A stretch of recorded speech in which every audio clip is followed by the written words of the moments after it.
ya cewek-cewek nggak kelihatan muka lah, panjang, samar-samar, manggil tapi samar-samar, manggilnya bukan namanya tapi gitu. Suaranya awalnya sek-sekan, lama-lama jadi panjang.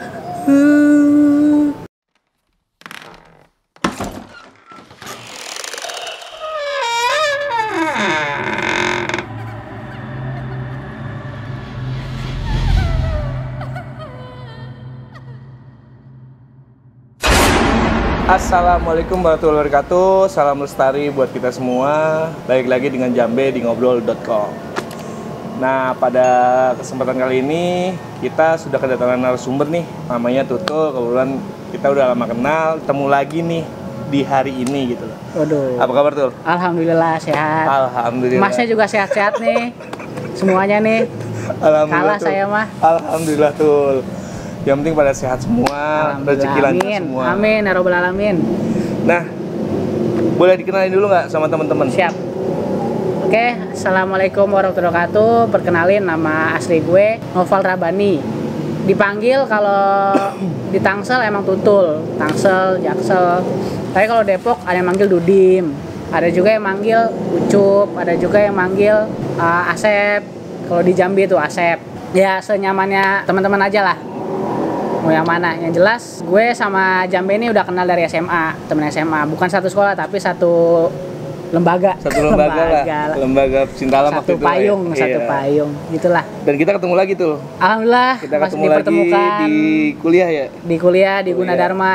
Gunadarma. Dan di sini juga latar belakang kita mungkin kalau penontonnya salah satu mahasiswa atau alumnus universitas yang katanya swasta terbaik, pasti tahu di sini Gunadarma. Oke, silakan. Nah, itu aja paling sih. Gitu teman-teman, perkenalan dari Mas Tutul. Mungkin langsung aja nih buat teman-teman, kalau kalian suka video ini jangan lupa subscribe, like, komen, dan jangan lupa pantengin terus buat video ini. Tanpa berlama-lama nih, kita langsung tanya aja nih. Ya. Untuk kisi-kisinya gimana Tutul? Waktu kisah-kisah horor yang mau dibagi ke teman-teman nih. Yang pasti suara perempuan, ada nangisnya, ada ketawanya, tuh. Sama ada juga sosok-sosok yang tak kasat mata, walaupun gua nggak bisa ngeliat, tapi ada teman pendaki gua yang pada saat itu yang lihat dan menceritakan gua pulangnya.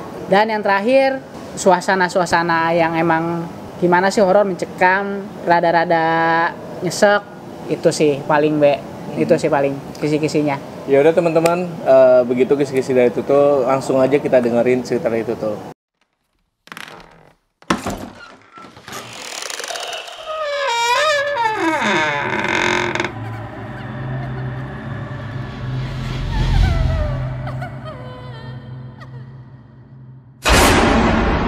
Perjalanan gua ini pendakian ke Gunung Sumbing. Tepatnya Sumbing Sindoro, tapi kejadiannya ini ada di Sumbing. Jadi gua berangkat dari Jakarta, dari terminal Lebak Bulus. Yang waktu itu masih ada terminalnya sebelum pembangunan MRT itu. Kalau mungkin teman-teman tahu, itu terminal Lebak Bulus, kita berangkat dari situ. Berlima. Situ ada gua sendiri, ada satu lagi yang namanya Karfak, ada satu lagi yang namanya Oyong, satu lagi namanya Aldi, dan cewek satu-satunya di rombongan gue ini namanya Putik. Jadi 4 cowok, 1 cewek. Kita berangkat dari terminal Lebak Bulus itu malam hari. Mungkin sekitar jam 8-an atau jam 8 atau 10 lah mungkin. Naik bis Sinar Jaya. Itu masih ingat gue, Kak, Sinar Jaya. Itu nyampe terminal Wonosobo masih ya 12 jam lah, jam 8-an pagi udah nyampe, kurang lebih jam 8 segitu, karena gua di pos regis Garungnya itu sekitar jam 9-an itu gua pos regis tuh. Dan gua nyampe di pos regis itu biasalah ngurusin administrasi, terus juga cek perlengkapan terakhir, terus juga sarapan sebelum nanjak, karena kita nanjak pagi itu juga. Jadi dari pos regis gua jalan ke pos 1 itu jalan kaki. Tapi sebenarnya bisa pakai ojek. Ada ojek dari orang situ, dari Akamsi situ. Biaya ojeknya 30.000 per orang. Dia itu bisa nganter sampai pos 1. Emang treknya ternyata jauh. kenapa gua nyoba jalan, gua kira deket, ternyata jauh. Emang apes, nggak apes juga sih ya, biarin lah, hitung-hitung ketipu lah. Gua pendakian itu sampai pos 1 itu lama, ternyata emang bener 3 jam, karena kalau ngojek itu kurang lebih di bawah setengah jam lah, di bawah setengah jam. Nyampe pos 1 itu karena emang trek ke pos 1-nya itu bukan kayak trek pendakian, kayak jalanan berbatu gitu dan rada kebuka, jadi lebih panas. Ya mungkin di pos 1 itu kita istirahat lama. Di situ kita istirahat lama, posisi udah zuhur. Mungkin jam 1 lah. Karena 3 jam tuh, yang gue inget 3 jam tuh dari pos Regis tuh. Di situ isoma biasa makan, ada yang ibadah juga. Nah, setelah itu jam 3 lanjut lagi ke pos 2. Nyampe pos 2 itu jaraknya itu dari pos 2 ke 3 itu 1 jam, gak lama. Treknya juga trek naik gunung udah biasa, tapi karena berhubung udah sore dan ke pos 3-nya itu lama, gua mengkhawatirkannya jadinya malam. Dan ada satu rombongan gua, satu yang cewek ini dia lagi mens, makanya gua khawatirkan minimalisir perjalanan malam, mendingan camp di situ pos 2. Karena emang udah kehajar juga mungkin fisiknya, karena jalanannya tuh jauh juga pos Regis ke pos 1. Maghrib itu tenda udah jadi, udah gitu udah mulai masak, gak lama makan udah di bawah jam 8 udah beres tidur. Dan di malam itu ya mungkin karena fisiknya udah kehajar duluan sama treknya, jadi udah pada istirahat, jadi nggak ada hal-hal yang emang mengganggu di situ. Aman di pos 2 jadinya. Cuaca juga cerah, malamnya cerah, ada bintangnya kelihatan. Sampai ganti hari, pagi hari aman juga. Pagi sarapan dan berangkat packing ke pos 3 itu siap jalan. Ya bangsa jam 9-an juga lah sama. Pasti gue kalau jalan tuh jam-jam segitu juga. Jam 9-an ke pos 3 ini cepet juga. 1 jam lebih dikit lah, nggak secepat dari pos 1 ke pos 2. Di pos 3 ini yang katanya Pasar Dieng, pasar setannya Gunung Sumbing. Tapi berhubung gue nyampenya situ masih siang, karena di situ adalah jam 11-an lah. Jam 11-an apa jam 12 gitu. Istirahat, rest sebentar.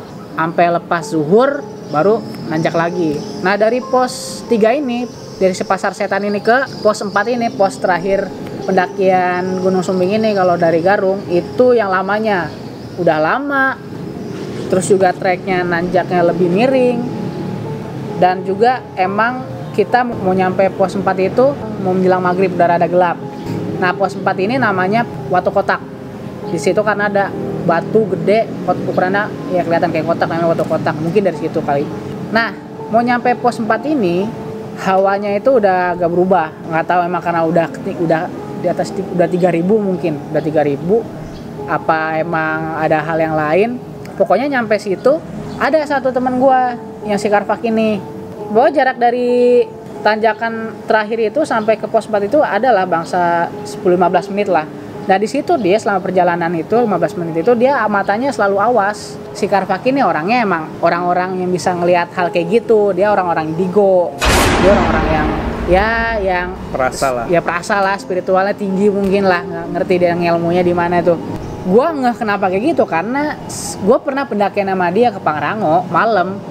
Dia pernah tuh, gue lagi jalan, tiba-tiba dia bilang, tuh geseran, ada yang lagi diri. Dia kalau orang biasa mungkin merinding kali ya. Kalau gue sih ya mungkin gue rada bodo amat, tapi gue juga rada ngontrol diri. Gue ada sesuatu berarti nih di sini gue. Waktu itu Pangrango, tapi pas di Sumbing ini dia nggak bilang, karena mungkin ada cewek kali, ada si Putik ini lagi dapet. Dia cuma lihat kiri kanan, entah itu dia merasa diawasin apa dia lagi ngawasin tuh. Di situ gue udah mulai nggak dong, perasaan gak enak aja tuh. Lepas masuk Watu Kotak, bikin camp, dan di situ juga kita sendiri doang tuh, rombongan gue sendiri. Gue nggak tahu apakah ada pendaki yang lain juga di sekeliling itu, yang karena udah malam nggak kelihatan, tapi sepenglihatan gua, karena itu campnya areanya rada luas, itu cuma gua lihat rombongan gua doang berlima. Itu makin gak enak lagi, makin nambah perasaan gak enak gua lagi tuh. Nah, selepas itu bikin tenda, jadi abis itu langsung masak. Nah, masak ini karena pas tadi gua bikin tenda cuaca udah mendung, abis masak itu bener-bener gerimis selesai mau masak.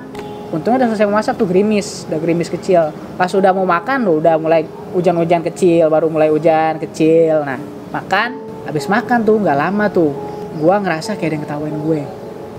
Sorry, bukan ketawa. ini dulu, dia nangis dulu nih.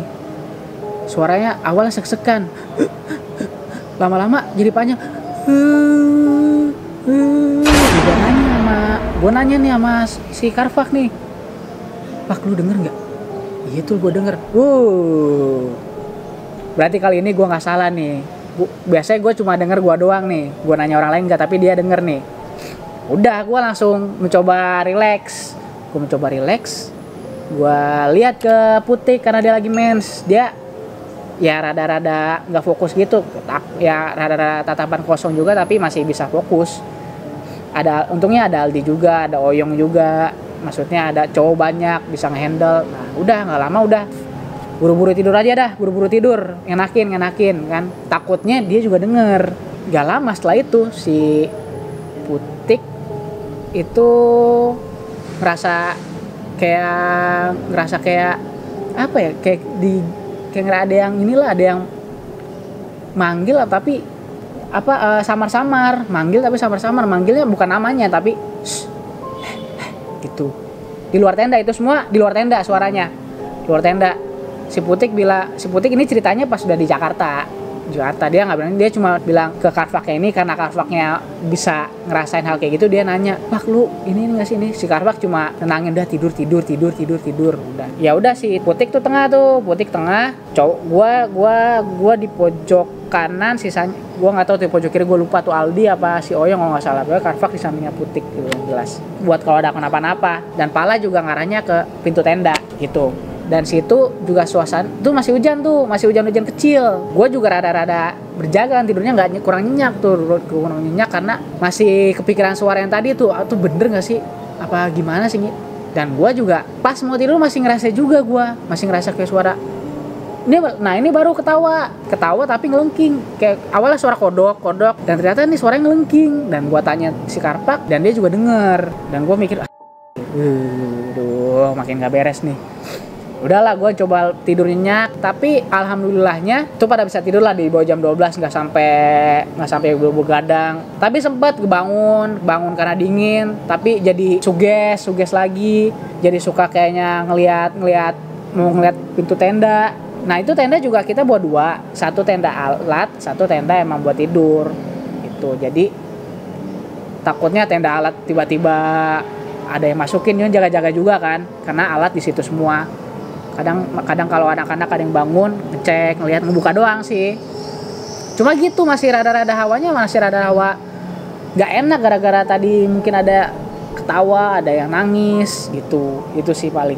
Nah habis itu mulai pas ganti harinya, pas pagi harinya itu gue bangun sekitar jam 7-an lah. Itu nggak siang-siang banget, jam 7-an ya, mungkin karena udah matahari udah masuk ke tenda, udah kebangun. Itu gue lega tuh, udah alhamdulillah udah terang, udah ganti hari tuh. Dulu udah lega gue. Udah lewat lah tuh malam-malam suwe tuh. Malam-malam bikin senam jantung tuh menurut gue sih.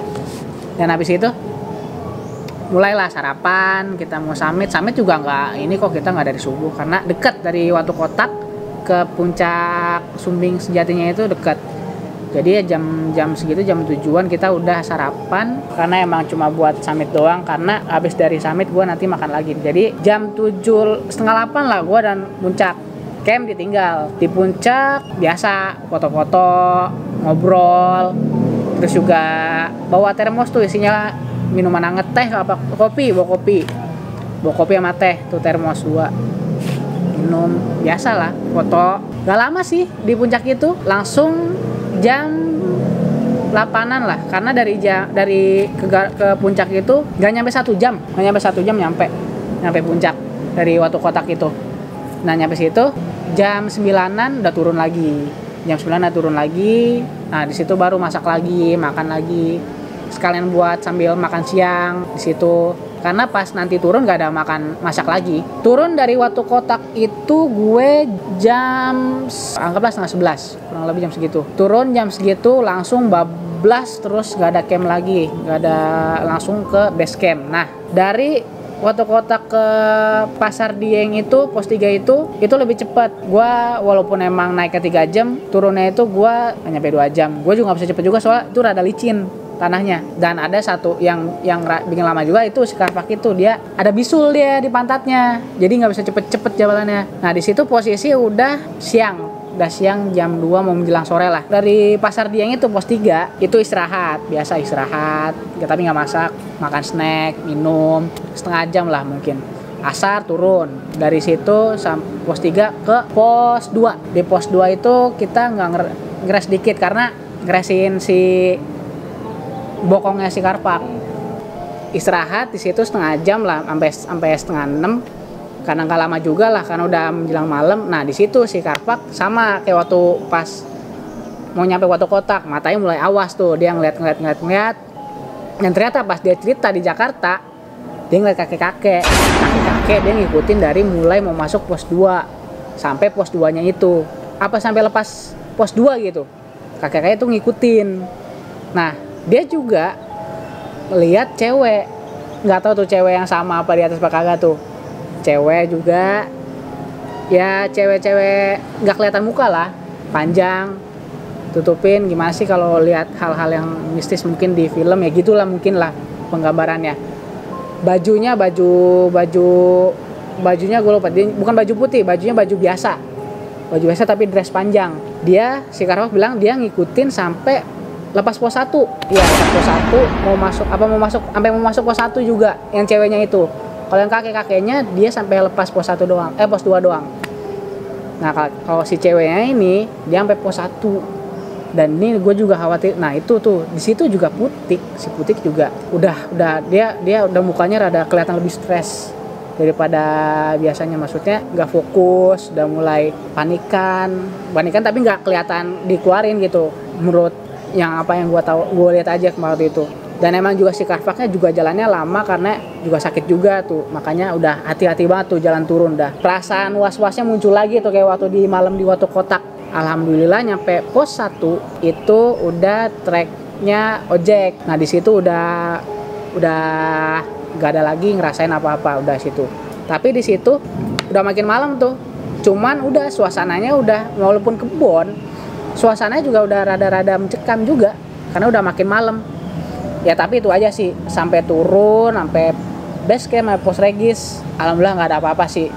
Cuma ngerasain nggak ada yang apa-apa, paling ya si Karpak itu doang dah, bisulnya makin gede kayaknya sih gua rasa.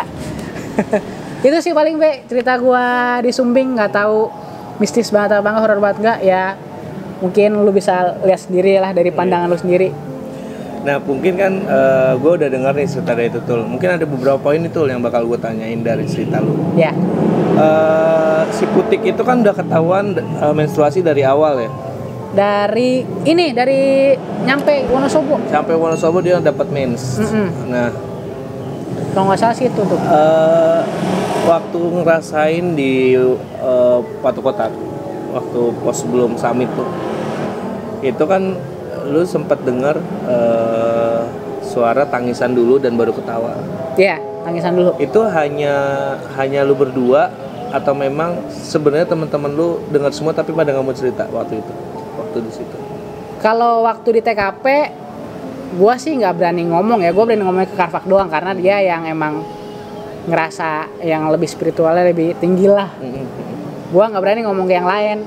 Takutnya Putik dengeran jadi parno. Walaupun dia cewek tapi rada berani kan ya, jaga-jaga juga gua daripada apes kan. Gitu. Jadi cuma gua doang. Tapi waktu pas selesai pendakian ya gua cross check, mereka juga denger. Tapi gue lupa apa semuanya, Putik juga, pokoknya ada juga yang denger.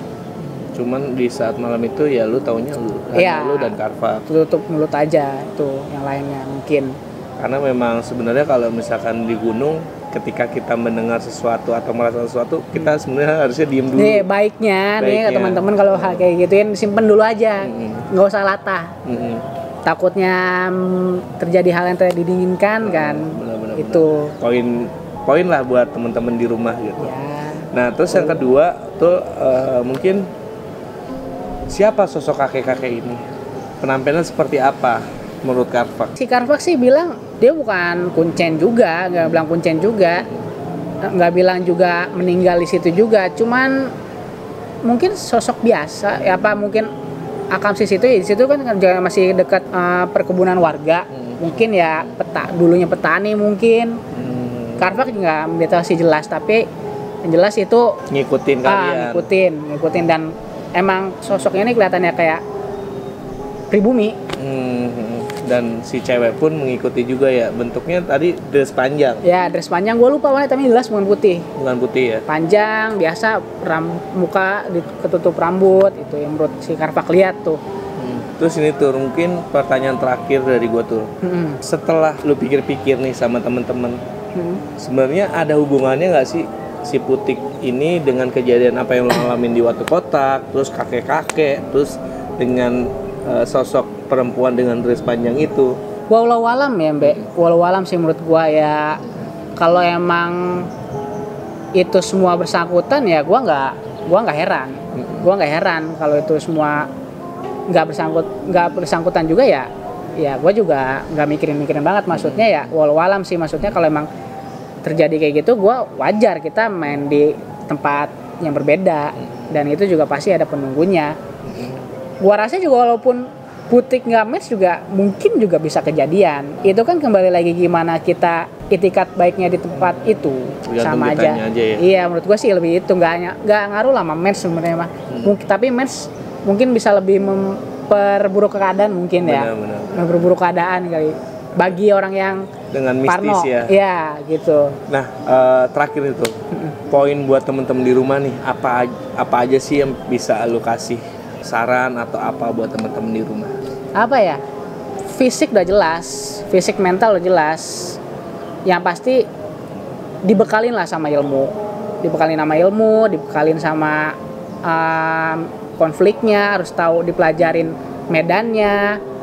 Terus juga persiapannya, olahraganya, manajemennya, banyak hal sebenarnya. Makanya kalau kita lihat kayak udah belakangan ini mungkin setelah 5 cm itu banyak kan pendaki-pendaki konvensional bermunculan tanpa adanya safety prosedur itu udah benar-benar utama nih. Jadi ya jangan sampai kalian menjadi salah satu orang yang dicari sama Basarnas sama SAR gitu. Jangan sampai lah ya. Karena di Gunadarma sendiri pernah ada mahasiswa Gunadarma itu di Semeru hilang. Ya. Dan itu bukan mapalanya, mahasiswa biasa ya. Udah, itu aja yang mau dibagikan teman-teman. Itu sih apalagi udah safety first ya. Banyak belajar. Paling sedikit tambahan nih dari gua pribadi, dimanapun kalian berada, dimanapun kalian mendaki, ingat kita punya Tuhan, kita punya Allah, dimana kita bersimpuh berdoa kepada Dianya. Iya. Kalau buat perempuan ya kalau bisa, ketika kalian menstruasi atau memang jatahnya tanggalnya di saat mendaki menstruasi, ditunda dulu deh gitu, dibandingkan terjadi hal yang tidak diinginkan gitu. Paling gitu aja sih. Benar. Dan mungkin cukup sekian, thank you tuh buat waktunya. Sama-sama. Udah mampir ke ngobrol.com. Jangan lupa sekali lagi subscribe, like, komen buat ngobrol.com. Semoga channel ini semakin maju dan Amin. Jangan lupa kita bakal ngadirin narasumber yang lebih ciamik lagi. Sampai ketemu di video selanjutnya di ngobrol.com.